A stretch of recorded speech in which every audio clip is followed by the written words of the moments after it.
Our first guest today says the country's real estate market is doing okay, maybe even better than okay. He describes the Philippines as one of the few markets in the world still doing this well despite everything.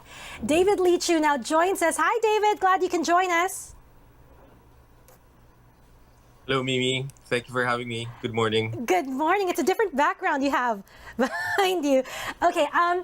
Okay. So, David, despite all the economic uncertainties in the world, people making less money today, there's less disposable income, the cost of borrowing has more than doubled. Property prices continue to go up, right? I mean, what does that tell us? It validates two things about the Philippines. First is that the savings rate is actually much higher than what everyone thought. And second, the amount of debt levels in the private sector are actually lower than what many people thought. This is the only way you can explain why landlords continue to be so resilient and maybe some people would say stubborn, that they hold on to prices that they like and want and are able to afford to wait despite the spike in interest rates recently. All right. Would you say, David, in general, that the real estate market is a leading or a lagging indicator? Well, the real estate industry is the largest industry in the Philippines. So it is a significant contributor to the economy and it is a very relevant barometer. In boom times, it's probably one of the last to pick up, but in bad times, it's one of the last to also fall. The stock market would feel it months ahead. The commodities market will feel it months ahead, but the real estate market is probably the last one to really feel it. All right. The real estate market is a very interest rate sensitive sector. Benchmark policy rate has more than doubled to 5% already. But it seems to not be having the worst effect. I wonder whether you think, bad things will start to roll over or you think the worst is behind us. Do you ever imagine us talking about lending drying up or not? I don't think so. It doesn't look that way, but it really depends on what happens to the rest of the world in the next 3 months, because the next 3 months is when winter is going to hit Europe. And there are concerns there about an energy crisis, a commodities crisis because of winter, whether the reserves are enough to keep people warm, and the impact of that to societies. And at the same time that's happening, you've got China opening up. Some people are saying that opening up, people from China, 1.4 billion people plus, will start demanding for things that they haven't been demanding for in a while. And that's going to export inflation. So these are the two. And then at the same time, on the other side of the world, you've got the US and all its woes right now. So you've got these three big economic geographies that are kind of going through some uncertainty in the next 3 months. That's going to influence how interest rates are going to behave. There's one camp that's saying that everything's going to be fine, everything's going to be better. But we have to remember that, for the last few millennia, winter has been a friend to Russia.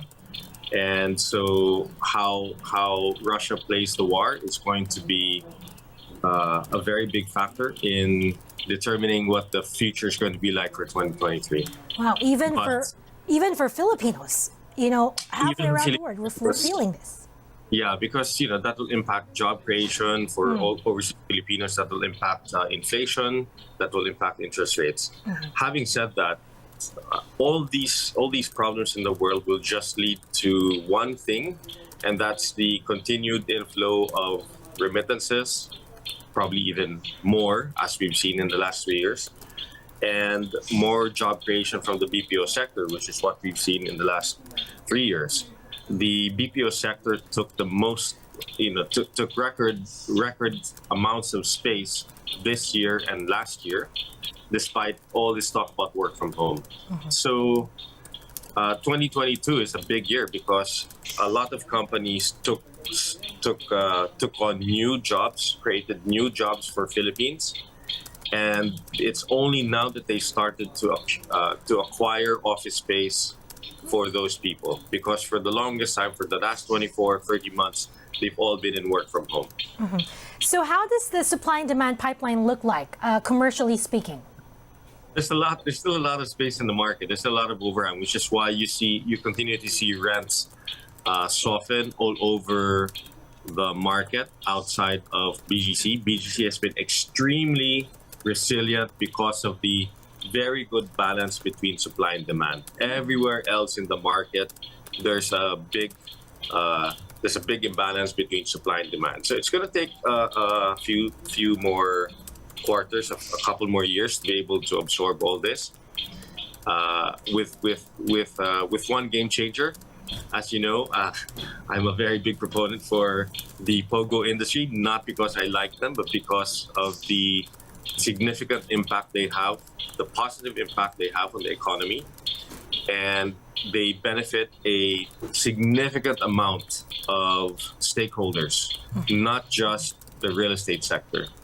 And if we want to insulate ourselves from whatever this global recession is looking like, if we want to accelerate tax collection, if we want to expand the economy, if we want to address a bigger tax base to be able to pay debt, then we need the POGO sector in one form or another. And we've got to be able to encourage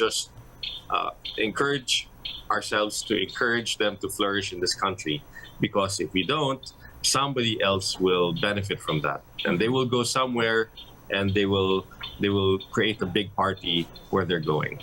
And we're going to miss that party. David, when you think about the last 10, 20 years, you've got the BPOs driving demand and then the POGOs. Where do you think the next leg of growth is going to come from? The next big demand going to come from?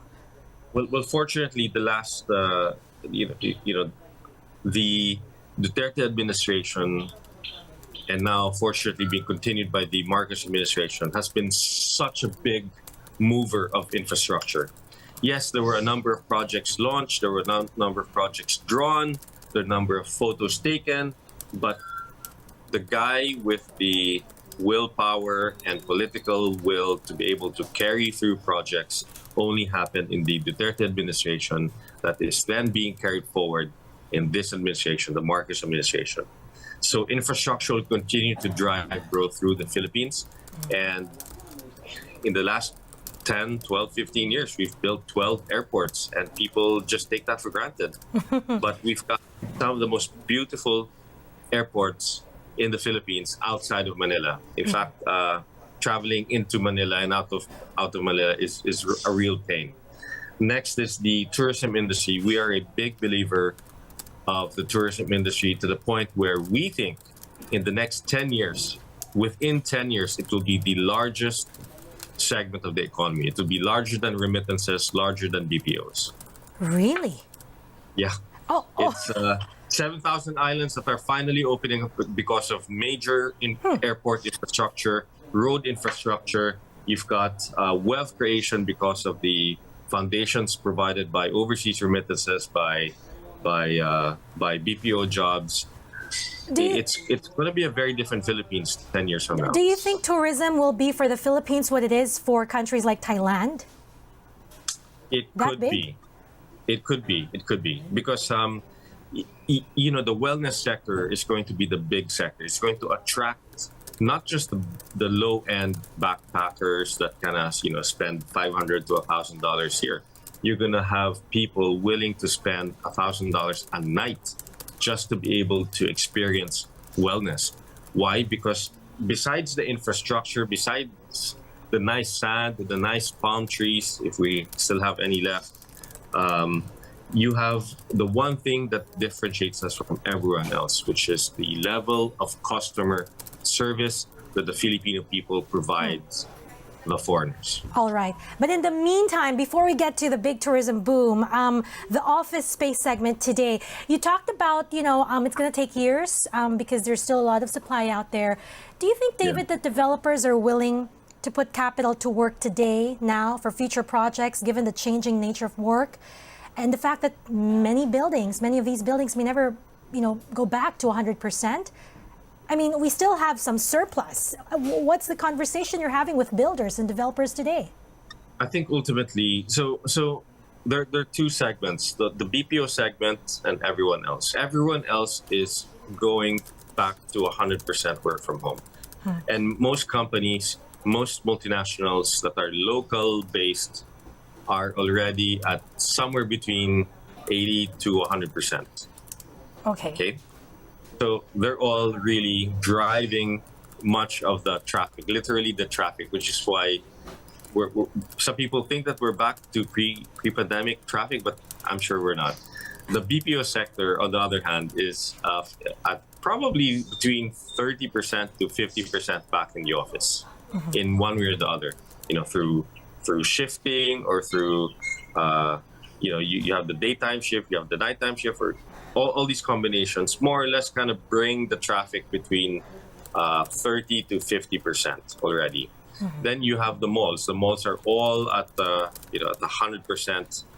I've been talking to a lot of retailers who say that in certain brands in the last 5-6 months, they're already at pre-COVID numbers. So I think those are all very, very encouraging. Developers are probably going to divert capital away from the office sector, except if you're in Bonifacio or core Makati. Many of these developers will start in reinvesting in residential, which I think will pick up in the first quarter of 2023 after winter. So sometime in March, April, May, the residential market will continue to pick up. It will keep improving from this point onwards. And proof of that is that Ayala's launched a couple of projects, one segment in Anbaya, one segment in Nuvali, and all those lots got traded and sold in one day. Wow. And so not all of it. Maybe 5 or 6 lots were left, but they got sold a few days after. So there's very strong interest from the market, and these are all at the highest prices. Anbaya they're selling Anbaya for 30,000 plus VAT, and Nuvali at I think 50, 51, 52,000 plus VAT.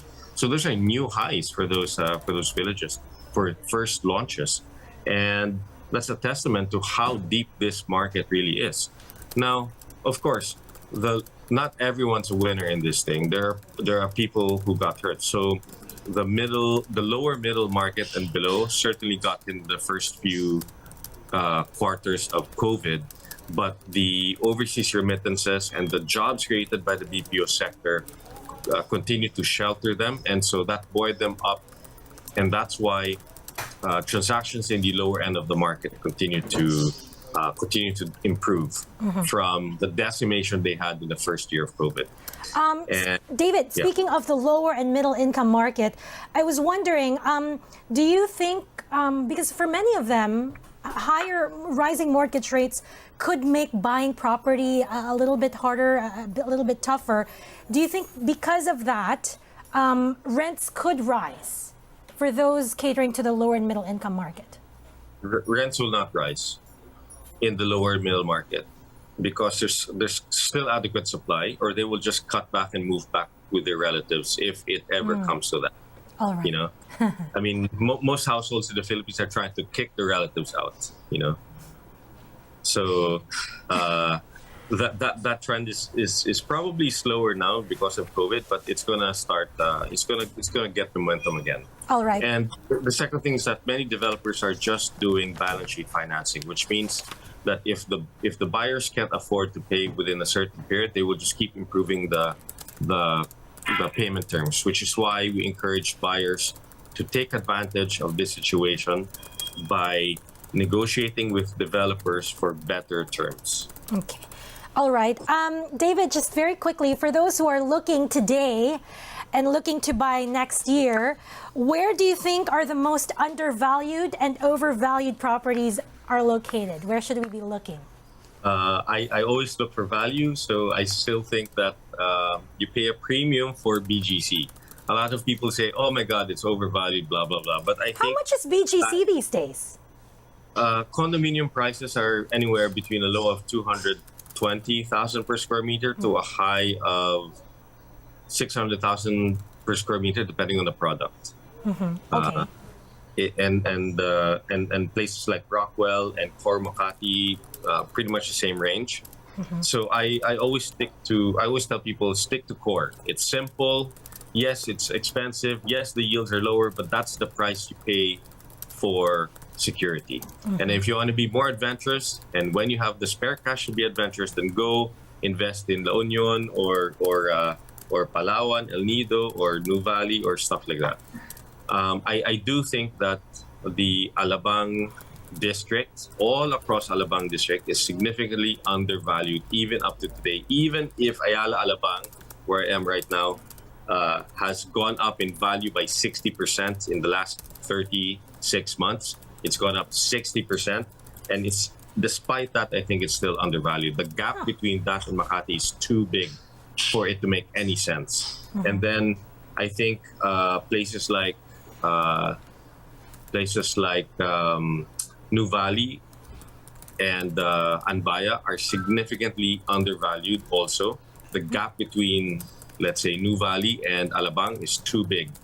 The benefit with Anbaya, I think, is significantly undervalued because imagine from Manila to Anbaya, it's all highways.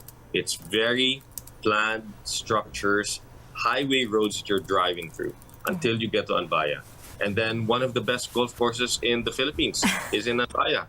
And how much are golf courses today? You know, one share in Manila Golf is like 140 million pesos per share or 130 million pesos per share.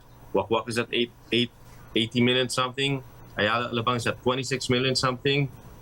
Why is Anvaya at 2 million, 2.5 million? It doesn't make any sense. And it's one of the best golf courses you can ever play in the Philippines. All right.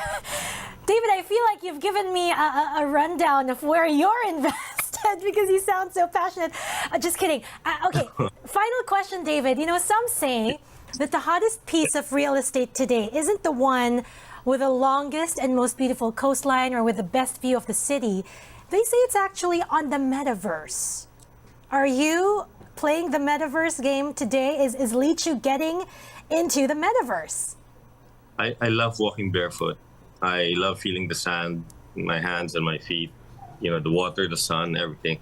It's just too good to escape into the digital whatever verse. So yes, some people are investing in that heavily, but I don't think they're doing that so much right now. Some people might say, oh my God, crypto NFT has been decimated by 97% in value, transaction volume, interest, whatever. Everyone just wants to forget digital investments, and that is a good time to buy.